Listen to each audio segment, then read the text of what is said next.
I hope आप अच्छे से होंगे, आपकी हेल्थ अच्छी होगी।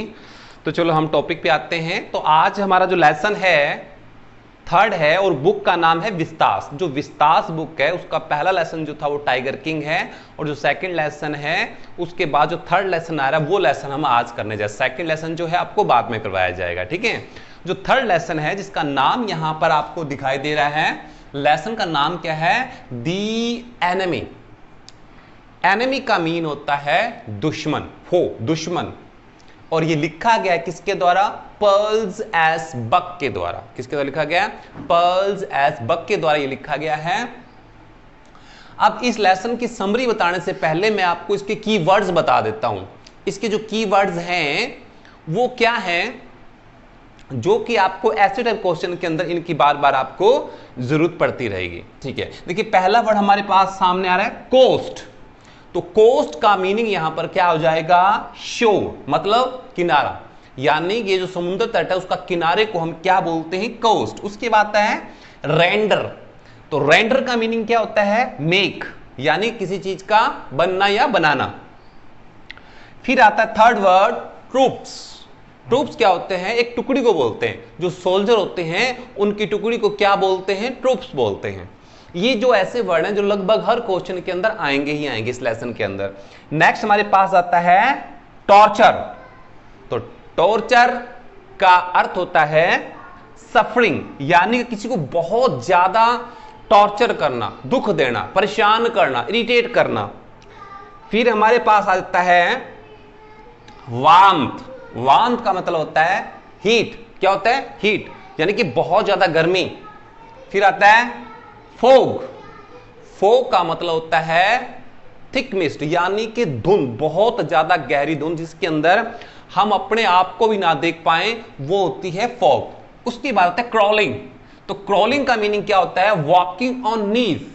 नीज होते हैं घुटने, यानी कि घुटनों के बल चलना, हम क्या बोलेंगे? उसको क्रॉलिंग बोलेंगे। उसके बाद हमारे पास आता है मटर्स। मटर्स का मतलब होता है मर्मर। इट मीन्स बुदबुदाना, यानी कि मन ही मन में कुछ बोलने को हम मटर्स कहते हैं।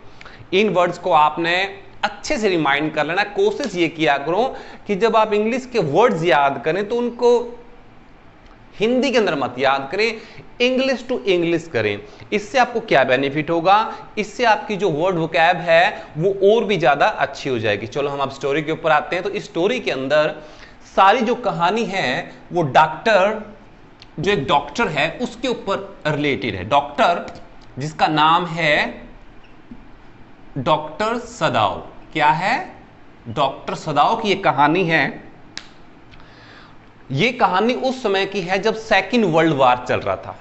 तो कब चल रहा था सेकेंड वर्ल्ड वार? 1939 को सेकेंड वर्ल्ड वार चल रहा था। और ये वर्ल्ड वार जो हुआ था कब खत्म हुआ था? जब जापान और अमेरिका के बीच में बहुत ही गहरी लड़ाई चल रही थी। तो अमेरिका ने फर्स्ट टाइम जापान के ऊपर न्यूक्लियर बॉम्ब यूज किया था। तो आप अच्छी तरह से जानते होंगे, आपने पढ़ा भी होगा, सुना भी होगा कि उस न्यूक्लियर बम से जापान के अंदर किस प्रकार अफरा तफरी मच गई थी, कितना सारा लॉस हुआ था जापान को। जापान पूरी तरह से बर्बाद हो गया था। तो ये कहानी उस वक्त की है। तो उस वक्त क्या होता है कि जापान का जो व्यक्ति है डॉक्टर सदाओ, वो पढ़ने के लिए कहां चला जाता है? अमेरिका के अंदर चला जाता है। तो अमेरिका के अंदर वो किस चीज की स्टडी करने के लिए चला जाता है? डॉक्टरी की डिग्री करने के लिए चला जाता है। तो वहां पर वो अपने MBBS की डॉक्टरी करता है और वहां पर एक बहुत ही अच्छा वो क्या बन जाता है? सर्जन बन जाता है। तो वहां सर्जन बनने के बाद डॉक्टर सदाओ के पिता का सपना था कि वो अपने बेटे को एक अच्छा डॉक्टर, एक अच्छा सर्जन बनते देखना चाहते थे। तो उन्होंने अपने बेटे के साथ लाइफ में कभी भी क्या नहीं किया? किसी प्रकार का जोक्स नहीं किया, कोई मजाक नहीं किया। क्यों? क्योंकि वो उनकी पढ़ाई के अंदर किसी प्रकार का कोई भी व्यवधान नहीं डालना चाहते थे। कहानी आगे बढ़ती है। तो जहां पर कोचिंग के लिए, जहां स्टडी के लिए डॉक्टर सदाओ जाता है किसी प्रोफेसर के घर, वो एक अमेरिकी प्रोफेसर है, और वहां पर उसकी मुलाकात होती है किससे? हाना से। मैं एक नाम और लिख रहा हूं यहां पर, हाना। ये हाना जो होती है उसको प्रोफेसर के घर मिलती है और लगभग उसके हम उम्र है तो डॉक्टर सदाओ को हाना से अट्रैक्शन हो जाता है, दोनों एक दूसरे को लाइक करने लग जाते हैं। लेकिन डॉक्टर सदाओ सबसे पहले यह पता लगाना चाहता है कि अगर हाना जापान की है तभी वो उसके साथ मैरिज करेगा, वरना वो मैरिज नहीं करेगा। और धीरे धीरे उसको पता चल जाता है कि जो हाना है एक्चुअल में वो भी जापान से है, लेकिन वो शादी जाकर जापान के अंदर ही करना चाहता है, क्योंकि उसको पता था कि उसका पिता इस बात के लिए कभी रजामंद नहीं होगा। बात आगे बढ़ती है, जापान चले जाते हैं और जो डॉक्टर सदाओ का पिता है वो उसको डॉक्टर बनते देखता है और बड़ा खुश होता है। लेकिन कुछ समय बाद ही डॉक्टर सदाओ का जो पिता है वो इस दुनिया से विदा हो जाता है। तो इनकी जो मैरिड लाइफ थी डॉक्टर हाना की और डॉक्टर सदाओ की, वो बड़ी ही खुशहाल तरीके से चल रही होती है। 2 बच्चे भी उनको हो जाते हैं। लेकिन एक दिन जब सुबह के टाइम दोनों हस्बैंड एंड वाइफ घूमने के लिए समुद्र के किनारे टहल रहे होते हैं, तो क्या देखते हैं, उनको एक बॉडी, एक डेड बॉडी समुद्र के किनारे पर मतलब पीठ के बल लेटी हुई नजर आती है। तो डॉक्टर यह देखकर बड़ा ही वो हो जाता है कि आखिर ये है कौन। उसकी पत्नी भी उसको देखकर परेशान हो जाती है कि आखिर ये व्यक्ति है कौन। तो वो कैसे ना कैसे करके उस बॉडी को कैसे ना कैसे करके उठा के अपने घर ले आते हैं। तो घर के अंदर डॉक्टर सदाओ के समुद्र तट के किनारे उनका घर है, तो घर के अंदर नौकर चाकर भी हैं। तो जब उस सोल्जर को वो देखते हैं, उसके सिर के ऊपर एक कैप लगी हुई है और कैप के ऊपर लिखा हुआ है यूएस, यानी कि उनको पता चल जाता है कि अमेरिकी सोल्जर है। तो यह बात जब नौकरों को पता चलती है तो नौकर इस बात से लेकर बहुत ज्यादा खिन्न हो जाते हैं, उदास हो जाते हैं, परेशान हो जाते हैं और वो डॉक्टर को इस बात के लिए मना करते हैं कि हमें ऐसा नहीं करना चाहिए। लेकिन जो डॉक्टर है वो उसकी ड्यूटी पहले यही बनती है, माना कि डॉक्टर जापान का है और अमेरिका वाले उनके दुश्मन हैं, लेकिन एज ए डॉक्टर उसकी पहली ड्यूटी बनती है कि वो पेशेंट को ठीक करे। वो क्या देखते हैं कि उसके सीने के अंदर एक गोली लगी हुई है, वो बुरी तरह से घायल है और अभी भी उसकी बॉडी से बहुत एक्सेस मात्रा के अंदर जो ब्लीडिंग हो रही है, खून बाहर आ रहा है। तो उस कंडीशन में डॉक्टर सदाओ यह डिसीजन लेता है कि हमें सबसे पहले इसको बचाना चाहिए। ठीक है, कुछ नौकर एतराज करते हैं लेकिन उसके बावजूद भी वो नहीं मानता। तो वहां पर उसका एक नौकर है, उसके नौकर का नाम क्या है, यूमी। क्या नाम है, यूमी। तो वो स्टार्टिंग में एतराज करते हैं, लेकिन जब डॉक्टर उनको बोलता है कि इस सोल्जर को गर्म पानी के साथ वॉश करना बहुत जरूरी है, वरना जो है इसकी हालत और भी क्रिटिकल हो सकती है, लेकिन उस वक्त सारे के सारे नौकर मना कर देते हैं। उस कंडीशन में जो उसकी पत्नी होती है डॉक्टर होना, वो क्या करती है, वो भी डॉक्टर सदाओ की हेल्प करने के लिए आगे आ जाती है। डर तो उसको भी लगता है कि हम एक दुश्मन सोल्जर की हेल्प करें, लेकिन वो अपने पति के साथ पूरी तरह से क्या करती है, कॉपरेट करती है। धीरे धीरे ये चीजें बढ़ती है। एक डॉक्टर सदाओ है, हाना है और यूमी है। यूमी जो है उनकी नौकरानी है। इस प्रकार बात आगे बढ़ जाती है।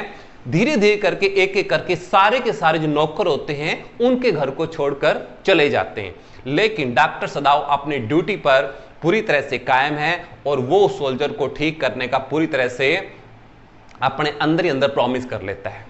तो क्या करता है, उसका वो सर्जरी करता है और उसको कैसे ना कैसे करके उसके बॉडी के अंदर जो बुलेट गई हुई है, जो गोली गई है, उसको बाहर निकाल देता है। उसकी वहां पर ड्रेसिंग करता है और धीरे धीरे करके वो पेशेंट ठीक होने लग जाता है।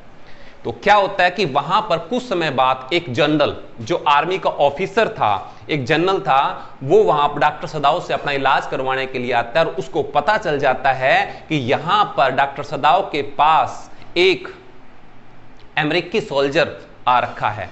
तो स्टार्टिंग में तो वो यह देखकर बहुत ज्यादा गुस्से होता है कि आपके पास ये कैसे, लेकिन जो जनरल है वो खुद भी एक्चुअल में बीमार है और उसको पता है कि अगर मैंने डॉक्टर सदाओ को अरेस्ट करवा दिया, गिरफ्तार करवा दिया, तो इससे उसको भी हानि होगी। उसको क्या हानि होगी, क्योंकि डॉक्टर सदाओ एक बहुत ही फेमस सर्जन था, यानी कि पूरी तरह से उसके द्वारा की गई सर्जरी से आज तक कोई ऐसा नहीं होगा किसी को कोई भी नुकसान पहुंचा हो।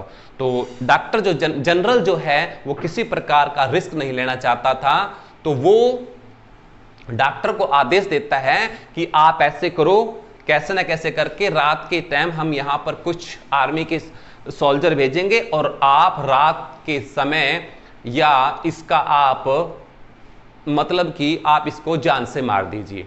डॉक्टर उस समय उसकी बात को मान लेता, भी ठीक है मैंने अपनी ड्यूटी कर दी, अब आप इसको संभालो। लेकिन जो डॉक्टर है उसकी जो अंतरात्मा है वो इस बात की इजाजत नहीं देती।